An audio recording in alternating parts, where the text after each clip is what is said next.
My name is Michelle Williams, 25 years old. I have a husband who is 6 years older than me.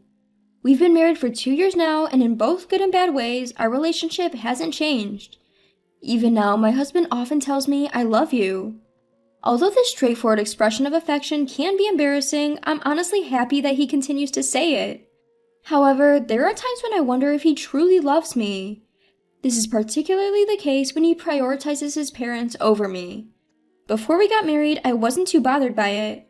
When he canceled our dates to prioritize his parents, I thought, he's kind and is even a family-oriented person, and I was impressed. But that was because I thought his priorities would change after we got married. I never imagined them to remain same even after marriage. I couldn't broach my concern to my husband or in-laws at this point, but I was truly upset when my husband went on a trip with his parents on our wedding anniversary. At first, he seemed to not understand why I was angry, but when he realized it was our anniversary, he apologized desperately with an "oh no" expression. Although I had no intention of forgiving him immediately, after hearing his desperate apology and the story that he took his parents on a trip to make up after a fight, I couldn't stay angry. However, some resentment remained deep inside my heart. At the same time, I began to have a less favorable impression of my in-laws. In particular, the times my husband got called over to my in-laws' place increased, and my dissatisfaction with him and my in-laws piled up. If a similar situation ever occurs again, I decided to directly talk to my in-laws if my husband were to ever prioritize them over me on some kind of anniversary again.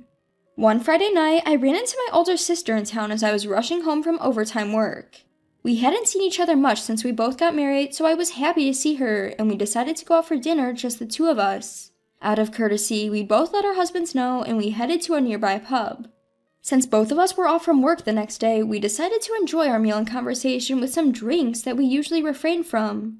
After we finished talking about our recent happenings, silence fell.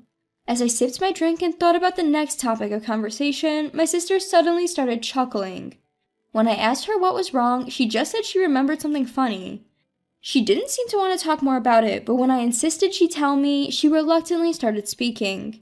"You know, the other day, I saw someone who looked just like your husband." I was taken aback as I wasn't expecting that.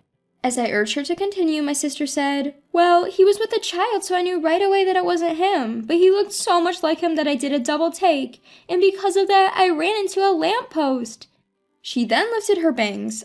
I could clearly see that her forehead was swollen. I drew attention from the people around me, and I was so embarrassed that I quickly ran away.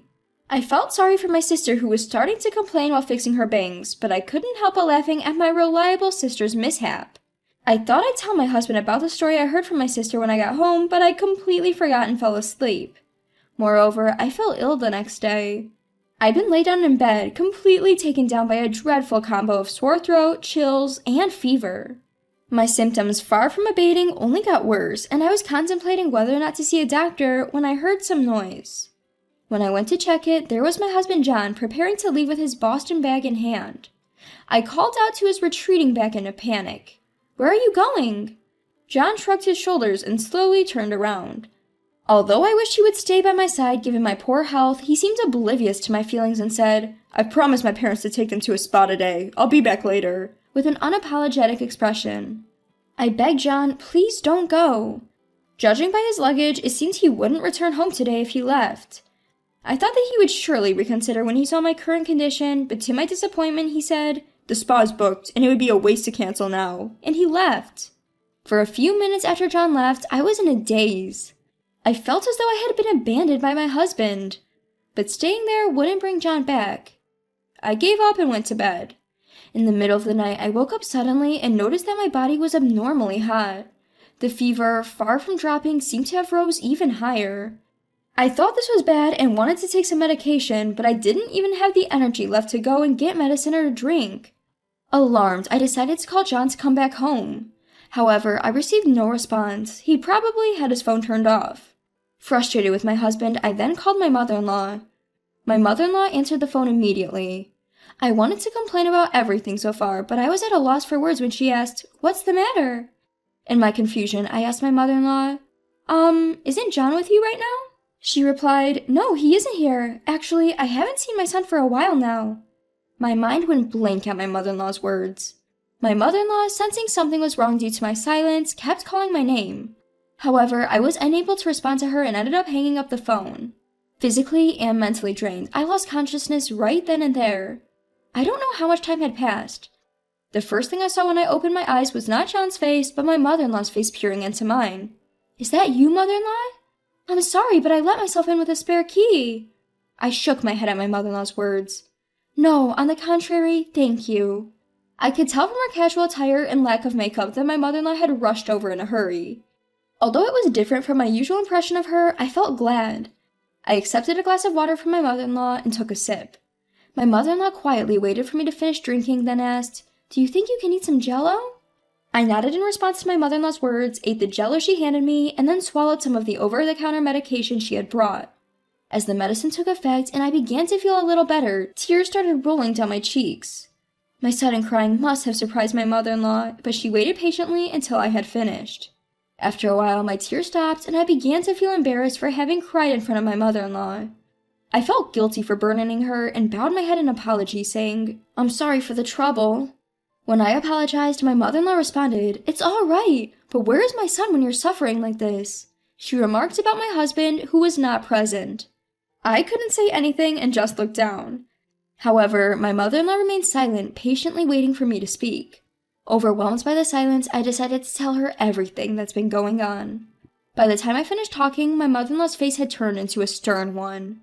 And then, in a voice so low it was almost inaudible, she said, "I never made such a promise and I never heard of it." She even called my father-in-law on the spot to confirm. My father-in-law also confirmed that he hadn't had such a conversation with my husband. So where and with whom was my husband right now? Suddenly, I recalled a joke my sister had once told. Could it be that story? No, but surely. Unconsciously, my words slipped out and my mother-in-law did not miss them. She asked, "Do you know something?" Caught off guard, I stammered, "No, But my mother-in-law was clear. "I won't tolerate wrong actions from my son just because he's my son. It might be hard for you, but please tell me." Looking into her eyes, I realized I couldn't evade her question. Moreover, at that moment, I trusted my mother-in-law more than my husband. Reflecting on it, I realized that my impression of my in-laws had only been shaped through my husband, not from my own interactions with them. I gathered my courage and told my mother-in-law the story I'd heard from my sister and about the frustrations I had been feeling. As a result, I learned that most of the things my husband had been telling me about his parents were lies. I became unable to forgive my husband in many ways. Looking at my mother-in-law, I realized she felt the same way. A few weeks after I fell ill, one weekend, my husband said, "I'm going to my parents, might stay overnight." Inside, I thought, so the day has finally come, but outwardly, I saw him off with the indifferent face as usual. After he left, I picked up my phone and called my mother-in-law. The next day, my unsuspecting husband returned as usual. "I brought some souvenirs. Man, my mom just wouldn't let me leave." I could hear my carefree husband's voice from the front door. His footsteps gradually approached and the living room door opened. The moment he entered the living room, "Welcome back. By the way, who is this mom you're talking about?" It was not me, but my mother-in-law who spoke. Seeing his mother's face, my husband froze. Without waiting for a response, my mother-in-law approached my husband with a smile and said, "I thought for sure you were the child I bore with such pain, but maybe I was mistaken." "What? Wait a minute. Why is Mom here?" My husband was muttering in a trembling voice, looking back and forth between me and my mother-in-law. Realizing that his father was also present, my husband finally seemed to grasp the situation. But by that point, it was too late. My mother-in-law, not waiting for any response, pointed to a chair and directed my husband, "Sit." He sat down quietly. Surrounded by me, my mother-in-law, and my father-in-law, my husband looked visibly uncomfortable. Urged by my mother-in-law, I took out some documents from an envelope. Unconcerned with my visibly frightened husband, I laid out the documents I had obtained from the private investigator in front of him. "These," I said, "are all evidence of your infidelity." My husband looked at me desperately after losing his words. However, looking at my husband didn't stir any feelings in me. Without revealing any of my inner relief, I told him, "Your mistress should be receiving a certified letter detailing everything soon." Upon hearing that, my husband stood up and yelled in panic, "Please don't do that! She is a child!" Surprised at my husband's statement, I asked, "So? That's none of my business. If you felt sorry for the child, why didn't you break up with me before starting a relationship with her?" My husband opened his mouth, but he was unable to find any excuses and sat back down. I had learned from the private investigator that my husband's mistress was a single mother, and her child's father was unknown. Whether my husband knew this or not, I didn't know. Eventually, my husband managed to squeeze out the words, "They have no one but me. I can't abandon her and her child, but I truly love you and care about you." His words were incomprehensible, yet he spoke with a serious look. Hearing my husband's words, I was overwhelmed with disbelief. I was supposed to have fallen in love with his kindness, but looking at him now, all our past memories seemed like nothing more than illusions. My parents-in-law were also looking at my husband with astonishment. I caught my mother-in-law's eye and shook my head. She returned a tired, apologetic nod. I could tell my husband was desperate to mend things, but I had no intention of forgiving him. In fact, after hearing his words, I wanted to cut off my ties with him right away. Ignoring my still-talking husband, I handed him the divorce papers. "Let's get a divorce." When I said that, my husband looked at the divorce papers, then at me, and asked in surprise, "Why? Why?" "Because," I responded, "this incident has brought my feelings and trust in you down to 0. Let me be clear, it is impossible for me to continue our marriage. We will decide on the details through our lawyers." I firmly told my husband, but he shook his head and said, "No, I can't." I was filled with disbelief and anger at my husband's attitude. My mother-in-law seemed to feel the same, and she called my husband's name in a suppressed tone. Looking at my mother-in-law, she was looking at my husband with contempt and said, "You have no right to refuse. This is your doing. We are in favor of the divorce. In fact, it was me who recommended Michelle get a divorce. You have really done something terrible. Reflect on your actions and work hard to pay alimony." After being yelled at by his mother, my husband signed the divorce papers while sobbing. After our divorce, it seems my ex-husband John spent some time crying his heart out at his parents' home. However, after a few weeks, he appeared to settle down, and then he apparently told his parents he was going to remarry, this time with the woman he had an affair with. His parents were livid when they heard this. Especially his father, who was so angry that he told John he would disown him if he married the woman he had an affair with, and effectively kicked him out of the house. Now homeless, John apparently tried to move into the woman's home. However, whether she woke up to his unreliability or gave up on him after he became jobless post-divorce, the woman he had an affair with seemed to have kicked him out. You might wonder how I know all these details. It's because John himself reported it to me. Starting with messages making himself out to be the victim of a tragedy, he eventually sent me a cryptic message saying, "She didn't need me. I was duped. I only have you now." I didn't reply to that message, but instead forwarded it to my lawyer and changed my phone number. Sometime later, I received an apology letter from John's mother via my lawyer. The letter began with an apology and stated that to avoid causing any more trouble, they had decided to make John work under supervision at a company run by relatives. Since then, my days have been peaceful. Right now, I'm living at my parents' home, but I'm planning to start living alone soon. My parents told me that I can stay as long as I need to, but I want to move out as soon as possible so as not to cause them any more worry. My sister Sarah tends to come home frequently when I'm around, worrying about me.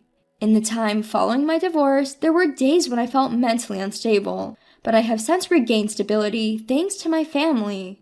I believe that in the not-so-distant future, I will be able to move out and start on a new path.